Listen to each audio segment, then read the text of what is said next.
Ini siksa yang paling ringan dalam neraka. Untuk apa?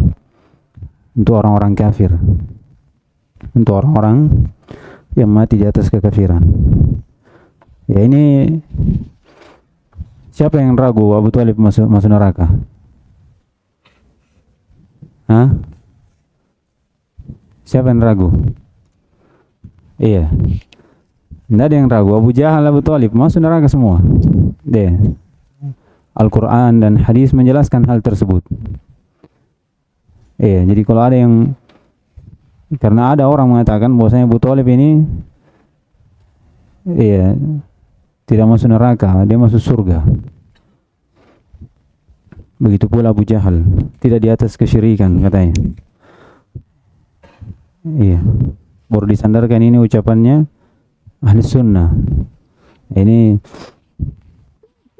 dusta ya, dusta. Disebarkan syubhat-syubhat. Jadi ini Abu Thalib yang dikatakan wa ta'ammala iqrarahu bitauhid. Jadi dia memperhatikan juga apa? Pengakuannya terhadap tauhid. Wa hassan nas alaih. Dan Abu Thalib ini juga mengajak manusia untuk masuk ke dalam Islam. Iya, mengajak manusia untuk ikut bersama Nabi SAW. Kemudian kata beliau, wa tasfiha uqulil musyrikin. Dan dia menganggap bodoh akal-akal kaum musyrikin. Iya, karena mereka menyembah sesuatu yang tidak bisa memberikan manfaat, menyembah orang yang sudah meninggal, tidak mampu apa-apa. Iya, makanya di Abu Thalib ini, iya, menganggap bahwasanya akal-akal kaum musyrikin itu bodoh. Iya, bodoh dengan perbuatan mereka. Apalagi wa mahabbatahu liman aslama wa khalaqa syirk. Dia juga cinta kepada orang yang masuk ke dalam Islam dan orang yang meninggalkan kesyirikan. Iya. Ini Abu Thalib. Tidak sampai di situ. Abu Thalib itu tegak membantu Nabi SAW di dalam dakwanya, menjaga Rasulullah SAW dari gangguan-gangguan orang kafir Quraisy. Bahkan Abu Thalib ini ikut bersama Nabi SAW merasakan kegentingan tatkala kaum musyrikin itu memberikan gangguan besar terhadap Nabi SAW dan para sahabatnya. Iya. Bagaimana kehidupan Nabi dan sahabatnya dipersempit dari kehidupannya, dari ekonomi dan selainnya. Yang dengannya apa? Ini Abu Thalib juga ikut merasakan. Iya. Makanya dikatakan di sini apa setelahnya? Summa sobrohu, maksudnya lihat sabarnya dia. Kau perhatikan sabarnya dia. Alal masyaqqatil azimah wal adawatil balighah. Jadi dia, antum lihat, memperhatikan sabarnya Abu Thalib ini di atas kesusahan yang besar dan permusuhan yang dalam antara kaum musyrikin dengan kaum muslimin. Iya. Ini Abu Thalib, dia tidak masuk Islam, tapi dia tolong Nabi, dia bantu Nabi, dia jaga Nabi, dia cinta orang masuk Islam, dia cinta orang yang meninggalkan kesyirikan. Iya. Orang Nabi SAW dan para sahabat kaum muslimin merasakan kesusahan, merasakan permusuhan antara kaum musyrikin dengan kaum muslimin. Abu Thalib juga ikut merasakan. Iya. Jadi apa yang dilakukan Abu Thalib ini terus menerus sampai dia meninggal. Perhatikan. Apa yang dilakukan Abu Thalib dari menjaga Nabi SAW, kemudian membantu Nabi SAW, melindungi Nabi, membantu dakwanya, mencintai orang-orang yang masuk dalam Islam, mengajak manusia sabar di atas masyakko sampai dia meninggal. Sampai dia meninggal. Jadi Nabi SAW juga senang dengan hal tersebut. Senang bagaimana Abu Thalib membantu Nabi SAW. Ini jadi tatkala Abu Thalib itu meninggal di atas kekafirannya, meninggal di atas agama Abdul Muttalib. Jadi ini dikisahkan juga tatkala Abu Thalib didekati oleh kematian, sedikit lagi meninggal, didatangi oleh Nabi kita Muhammad sallallahu alaihi wasallam. Iya. Tatkala menjelang sakratul maut, Nabi kita Muhammad mendatangi Abu Thalib. Tapi di sisi Abu Thalib ada 2 orang. Iya, temannya si Abu Thalib ini, Abu Jahal dan Abu Lahab. Iya, teman setianya. Kemudian Nabi SAW dekat kepada pamannya ini. Kemudian Nabi kita Muhammad mengatakan kepada pamannya, karena cinta kepada pamannya, senang dengan pamannya, dia bantu keluarganya. Dari mana tahu Nabi SAW cinta kepada pamannya? Hah?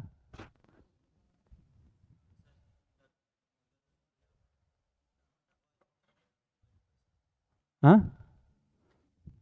Ini sudah lewat kemarin tuh, cinta kepada kaum musyrikin. Berarti boleh cinta? Hah? Mana dalilnya? Ada yang tahu? Ini sudah lewat kemarin tuh? Hah? Hah? Ya, innaka la tahdi man ahbabta. Iya. Ini cinta seseorang untuk dia masuk ke dalam Islam. Iya. Cinta seseorang supaya dia memeluk agama Islam. Jadi Nabi SAW mendatangi siapa? Abu Thalib. Dikatakan, ya ammi qul la ilaha illallah kalimatan uhajuka indallah. Iya. Dikatakan, ya pamanku, katakan la ilaha illallah. Perhatikan. Ini Abu Thalib tahu makna la ilaha illallah. Kalau dikatakan la ilaha illallah berarti kandungan maknanya tidak ada sembahan yang hak kecuali Allah. Dan apa yang disembah selain Allah, apa yang diyakini selain Allah, itulah sembahan yang batil, yang tidak ada haknya. Perhatikan, ini pemahaman dari makna Allah. Oleh karena itu, kenapa Abu Thalib tidak mau katakan? Ya, karena kapan dia katakan, berarti dia berpaling dari agama nenek moyangnya. Iya. Dikatakan, ya ammi qul la ilaha illallah. Katakan kalimat la ilaha illallah, ucapkan la ilaha illallah. Ini kalimat akan menjadi hujjah, saya akan berhujjah di hadapan Allah Subhanahu wa taala. Iya. Tapi ada 2 kawannya ini. Iya. Dikatakan, apa kau meninggalkan agama nenek moyang kita kalau kau katakan itu? Apa kau sudah tidak cinta lagi dengan agama nenek moyang kita? Iya. Kemudian diulang lagi oleh Nabi SAW sampai 3 kali. Diulang juga sama 2 orang ini. Ini perhatikan teman, kalau teman buruk seperti itu. Iya. Jadi hati-hati dalam memilih teman. Iya, memilih teman. Sampai kepada kita hujjah, sampai kepada kita penjelasan. Tapi terhalangi karena mungkin kita mau menerima. Akan datang nanti bagaimana udzur dari Abu Thalib ini. Sudah saya baca tapi tinggal di terjemah. Akhirnya apa? Karena dia tidak ingin masuk ke dalam Islam. Karena kalau dia masuk, berarti itu adalah celaan terhadap nenek-nenek moyang mereka, agama dari Abdul Muttalib. Iya. Dan selainnya dari nenek moyang mereka. Maka dari sini turunlah ayat, ya, 2 ayat ya. Itu yang tadi, innaka la tahdi man ahbabta walakinnallaha yahdi man yasha. Sungguhnya engkau tidak akan bisa memberikan hidayah kepada siapa yang kau cintai. Iya. Hidayah artinya apa? Taufik, keislaman. Iya, iman. Tetapi walakinnallaha yahdi man yasha. Tetapi Allah lah yang mampu memberikan hidayah kepada siapa yang dikehendaki. Hidayah untuk masuk ke dalam Islam, hidayah taufik dan ilham. Kemudian tatkala Abu Thalib ini meninggal, Nabi SAW ingin memberikan ampunan mintakan ampunan kepada Abu Thalib. Iya, karena Abu Thalib kerabatnya, iya kan? Abu Thalib membantu Nabi SAW dalam dakwah, menolong Rasulullah SAW. Iya. Kemudian dia ingin memintakan ampun kepada Allah Subhanahu wa taala. Maka sebab itu turunlah ayat lain, maka lin nabi walladzina amanu ayastaghfiru lil musyrikin. Tidak sepantasnya seorang nabi atau orang-orang mukmin mintakan ampun kepada orang-orang musyrik. Walau kana uli qurba, walaupun dia itu kerabat dekat. Iya. Kalau sudah jelas kata Allah Subhanahu wa taala min ba'di ma tabayyana lahum annahum ashabul jahim. Kalau sudah jelas bahwasanya adalah penghuni neraka, mati di atas kekafiran, maka tidak boleh. Ini Ibrahim juga tidak memintakan ampun tapi dilarang oleh Allah Subhanahu wa taala pada bapaknya. Jadi Abu Thalib ini dalam kehidupannya membantu Nabi SAW dalam dakwah. Iya. Kata beliau, lakin apa yang dilakukan Abu Thalib ini? Perhatikan, apa yang dilakukan Abu Thalib dari bantuan kepada Nabi SAW sampai dia meninggal. Kata beliau, lakin lam yadkhul fihi. Tapi tak kala dia tidak masuk dalam Islam, ya, tidak mengucapkan la ilaha illallah, tidak berislam, tidak bersyahadat, apalagi walam yatabarra min dinihil awal, dan dia tidak berlepas dari agamanya yang pertama, itu agama Abdul Muttalib, di atas kesyirikan, menyembah berhala. Lam yasir musliman, maka dia tidak menjadi apa? Seorang muslim, seorang yang mati di atas keislaman, tidak mati di atas keislaman. Kata beliau, ma'annahu ya'tadir min dhalik. Bersamaan dengan itu, kalau ditanya kenapa antum tidak masuk dalam Islam, kenapa tidak katakan la ilaha illallah, kenapa tidak berlepas diri dari agama nenek moyangmu? Iya, dia beruzur. Uzurnya apa? Bi anna fihi masabbatun atau masabbatan li abihi Abdul Muttalib wa li Hashim wa ghairihima min masyaihim. Dia beruzur. Apa uzurnya? Kalau masuk pada Islam, dia tinggalkan agama yang dulu, itu celaan pada bapak mereka, bapaknya Abu Thalib, neneknya, iya, nenek moyangnya yang berada di atas agama kaum musyrikin. Iya. Jadi ini alasannya. Iya. Dengan alasan ini dia tidak masuk dalam Islam. Iya. Kata beliau, summa ma'a qurabatihi, ini saya sudah jelaskan tadi. Kemudian karena kerabatan yang dimiliki keduanya antara Nabi SAW dengan Abu Thalib, wa nusratihi, dan bantuannya, maka istaghfara Rasulullah SAW. Rasulullah SAW meminta ampunkan, iya, untuk Abu Thalib kepada Allah Subhanahu wa taala supaya diampuni. Fa anzalallahu ta'ala wa ma kana lin nabiyyi wal ladina amanu Iya, tidak boleh untuk seorang nabi ataupun orang-orang yang beriman untuk yastaghfiru lil musyrikin, meminta ampunkan untuk kaum musyrikin.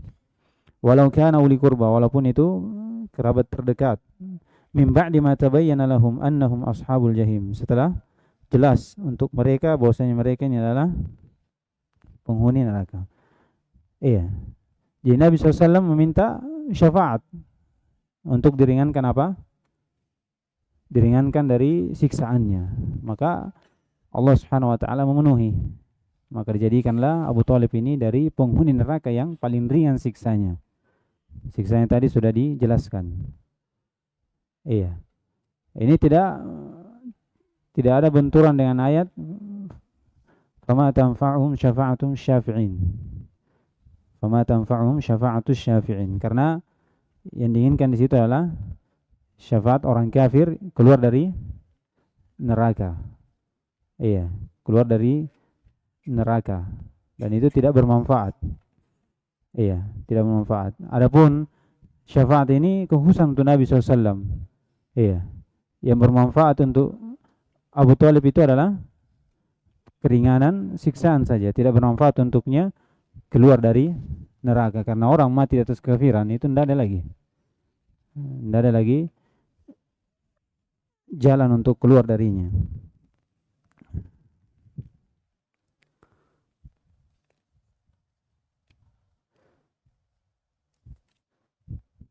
Jadi jelas kisahnya? Hah? Jelas kisahnya? Apa kisahnya?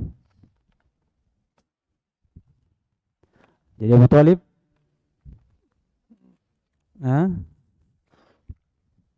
mengakui agama Nabi. Iya. Mengakui agama Nabi sallallahu alaihi wasallam. Bahkan dia ingin masuk, cuman takut celaan. Ini adalah celaan terhadap kaumnya atau agamanya atau nenek moyangnya. Perhatikan. Kemudian Abu Thalib ini membantu Nabi SAW, menjaga Nabi SAW. Iya. Kemudian apa lagi? Merasakan gangguan dari kaum musyrikin. Ikut juga merasakan gangguan kaum musyrikin. Iya. Saking kerasnya gangguan kaum musyrikin ini, iya. Tak kala Khadijah meninggal sebagaimana disebutkan sebelumnya, Abu Thalib ini semakin sempit kehidupan pada saat itu karena kaum musyrikin memberikan gangguan yang besar kepada para sahabat dan Nabi SAW. Maka diperintahlah untuk hijrah ke Habasyah.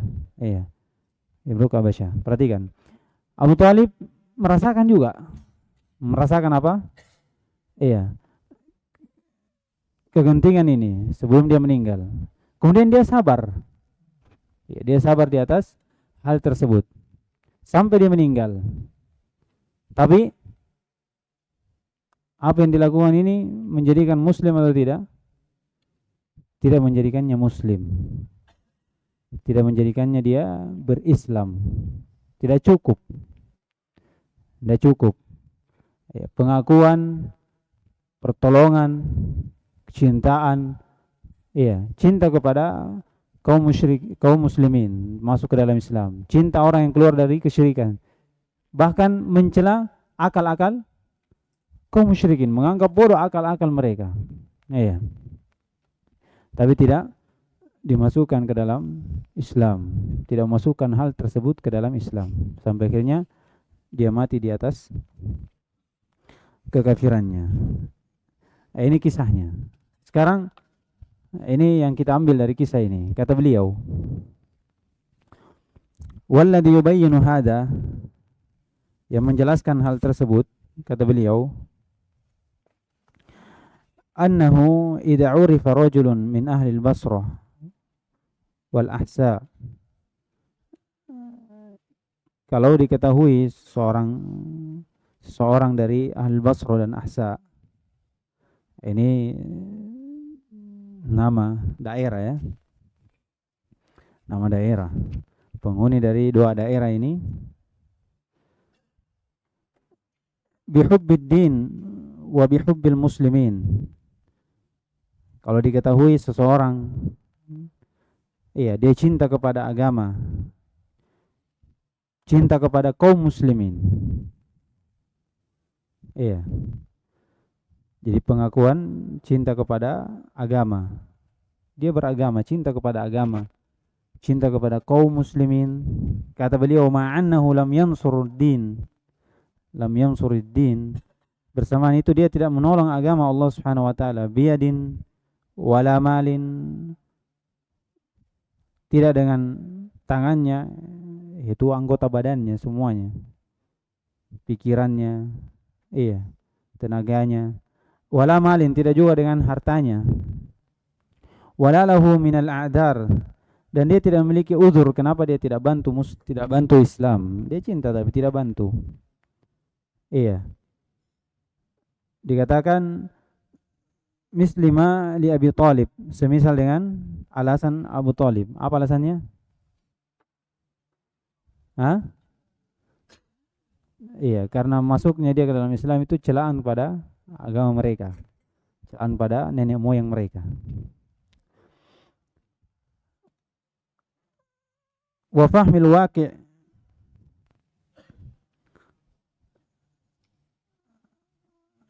min aksari man yadda'i din, dan dia mengetahui apa yang terjadi dari kebanyakan orang yang mengaku dia beragama. Kata beliau, tabayyana lahu, maka dia akan jelas untuknya petunjuk, iya, petunjuk dari kesesatan. Petunjuk dari kesesatan. Wa arafa su'al afham, dan dia akan mengetahui kejelekan dari pemahaman. Ya, ini petikan dari kisah dari Abu Thalib yang disebutkan oleh musannif rahimahullah. Jadi katakan, kalau kita lihat seorang yang cinta kepada agama, dia cinta kepada kaum muslimin, dan dia mengaku beragama, tapi tidak tegak menolong agama Allah Subhanahu wa taala. Tidak tegak menolong agama Allah Subhanahu wa taala. Dia tidak berdakwah kepada tauhid. Dia tidak berdakwah kepada melarang dari kesyirikan. Iya, tidak berdakwah untuk melarang dari kesyirikan. Dan alasannya atau kenapa dia tidak berdakwah, tidak ada alasannya. Iya. Padahal dia dikatakan cinta kepada agama, cinta kepada kaum muslimin. Iya. Dia sembunyi dari permasalahan hal seperti ini yang menjadi pembeda antara kaum muslimin dengan kaum musyrikin, yaitu dengan apa? Mendakwakan tauhid. Iya. Mendakwakan apa? Tauhid. Kalau jelas seperti ini, maka diketahuilah. Iya. Hidayah, petunjuk, kebenaran di atas kesesatan. Dan diketahui juga apa? Jeleknya pemahaman-pemahaman yang dipahami oleh orang yang mengaku beragama ini. Bagaimana caranya kau cinta kepada agama, cinta kepada kaum muslimin, iya, tapi tidak mau membantu agama. Dia tidak mau membantu seorang keluar dari kesyirikan, tidak mau membantu seorang masuk dalam Islam. Iya. Jadi istilahnya dia berdakwah, sekedar berdakwah hal yang disepakati saja. Iya, contohnya apa? Perkara-perkara yang disepakati apa? Iya, sholat, puasa, iya. Perkara-perkara yang seorang tahu. Iya. Seorang tahu. Apalagi di waktu sekarang ini. Tapi perkara penting dia tidak mau. Dia cari aman. Tidak ingin dibenci oleh orang yang menyelisihi dari apa yang dia ucapkan. Iya, Nabi SAW Semakin dia dipersempit, semakin diperintah untuk mendakwai, berdakwah kepada tauhid, melarang kepada kesyirikan. Tidak lari. Iya, tidak lari. Tapi tetap bagaimana Rasulullah SAW diperintah untuk berdakwah kepada tauhid. Tidak takut dari permusuhan. Iya, tidak takut dari permusuhan. Jadi kalau diistilahkan cinta kepada agama, cinta kepada kaum muslimin, maka hal yang pertama yang harusnya kita lakukan untuk Islam dan kaum muslimin adalah bagaimana menjaga mereka jatuh dalam kesyirikan. Bagaimana mereka kita jaga di atas tauhid.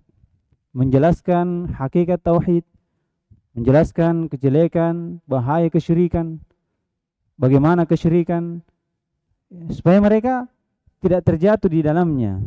Ini namanya cinta. Namanya apa? Cinta kepada agama dan cinta kepada kaum muslimin. Kata beliau di sini, kalau antum ketahui ada seperti ini, maka jelas. Iya, jelas bagaimana petunjuk itu dari kejelekan, dari kesesatan, dan kau pahami dari jeleknya apa? Afham, pemahaman. Wallahu musta'an. Iya, dan Allah lah yang dimintai pertolongan. Ini faedah dari beliau. Di antara hal juga, dari apa yang diambil dari kisah Abu Thalib ini, jelas ya, bagaimana seorang itu tidak hanya dengan pengakuan saja terhadap Islam, tidak hanya dengan pengakuan saja, tapi bagaimana seorang masuk ke dalam Islam, menjadi muslim, itu dengan mengucapkan kalimat tauhid. Ucapan kalimat tauhid masuk ke dalam Islam, itu masuk dengan ucapan apa? Kalimat tauhid, la ilaha illallah Muhammadur Rasulullah. Perhatikan. Kemudian setelah diucapkan ada keyakinan terhadap kandungan dari la ilaha illallah itu, amalan yang terkandung pada kalimat la ilaha illallah itu. Dan yang terakhir, yang paling terpenting adalah bagaimana seorang berlepas diri dari kesyirikan. Berlepas diri dari kesyirikan. Dan pelaku kesyirikan, kita kufur terhadap sembahan selain Allah Subhanahu wa taala. Kekufurannya bagaimana? Dengan mengingkari sembahan tersebut tidak memberikan apa-apa, tidak ada haknya sedikit pun untuk disembah. Dan pengingkaran ini ada keharusan di dalamnya, yaitu apa? Menjadikan sembahan yang hak itu hanya Allah Subhanahu wa taala. Jadi kalau antum lihat kisahnya, perbuatan Abu Thalib ini luar biasa. Tapi kosong dari 3 hal ini. Bagaimana seorang itu mengucapkan la ilaha illallah dan mengakui dari kandungan la ilaha illallah itu, masuk ke dalam Islam, barulah dia dikatakan muslim. Sekedar pengakuan, sekedar menolong, sekedar cinta, itu tidak masuk, tidak menjadikannya seorang muslim. Tapi harus dia berucap, kemudian apa? Mengikrar, mengetahui kandungan dari la ilaha illallah, dan berlepas dari kesyirikan. Berlepas dari hal-hal yang membatalkan tauhid dan kufur terhadap sembahan selain Allah Subhanahu wa taala. Kata Nabi sallallahu alaihi wasallam, "Man qala la ilaha illallah wa kafara bima yu'badu min dunillah, haruma maluhu wa damuhu wa hisabuhu 'ala Allah." Siapa yang mengucapkan la ilaha illallah, perhatikan, diucapkan, ini ucapannya bukan sekadar ucapan, tapi ada ikrar, ada keyakinan, ada kandungan di dalamnya, diketahui kandungannya, beramal dengannya. Kemudian apalagi wa kafara bima yu'badu min dunillah. kemudian dia kufur terhadap sembahan selain Allah. Kata Nabi SAW, barulah haruma maluhu wa damuhu, barulah haram harta dan darahnya. Jadi ini hal yang penting untuk kita ketahui, bahwasanya seorang dikatakan muslim itu tidak cukup dengan apa? Cinta saja. Tidak cukup dengan membantu saja. Iya, banyak orang-orang kafir itu membantu kaum muslimin. Hah? Banyak. Iya. Banyak dari orang-orang kafir membantu kaum muslimin, memberikan sumbangan, sedekah. Karena kita tahu ya, kaum musyrikin terdahulu itu ada ibadahnya tidak? Hah? Ada. Ada ibadahnya, ada sedekahnya, ada umrohnya, ada hajinya. Iya. Tapi yang terpenting bagaimana seorang itu mendakwakan apa? Tauhid, supaya seorang masuk dalam tauhid. Kalau antum dakwakan itu saja, iya. Disebutkan kalau antum berdakwah seperti itu di zamannya Abu Thalib, Abu Jahal itu tidak diingkari. Kalau antum dakwakan itu. Tidak diingkari. Oh iya, cocok. Iya kan? Sekedar yang disebutkan beliau rahimahullah. Antum katakan saya syirik jelek, tauhid bagus. Apa dikatakan? Hah? Mereka anggap tidak ada yang benci. Mereka anggap bagus. Oh iya, tauhid jelek. Iya, apa tauhid bagus, syirik jelek. Tapi tidak seperti yang dipahami. Baru dijelaskan, barulah mereka apa? Paham ternyata apa yang saya berada di atas ini adalah kejelekan. Barulah dia benci dan dia tidak suka adakan permusuhan terhadap orang yang berdakwah terhadap tauhid. Iya. Apalagi cuma sholat, puasa, sedekah, haji. Iya, orang-orang musyrik juga seperti itu. Orang-orang kafir juga bersedekah.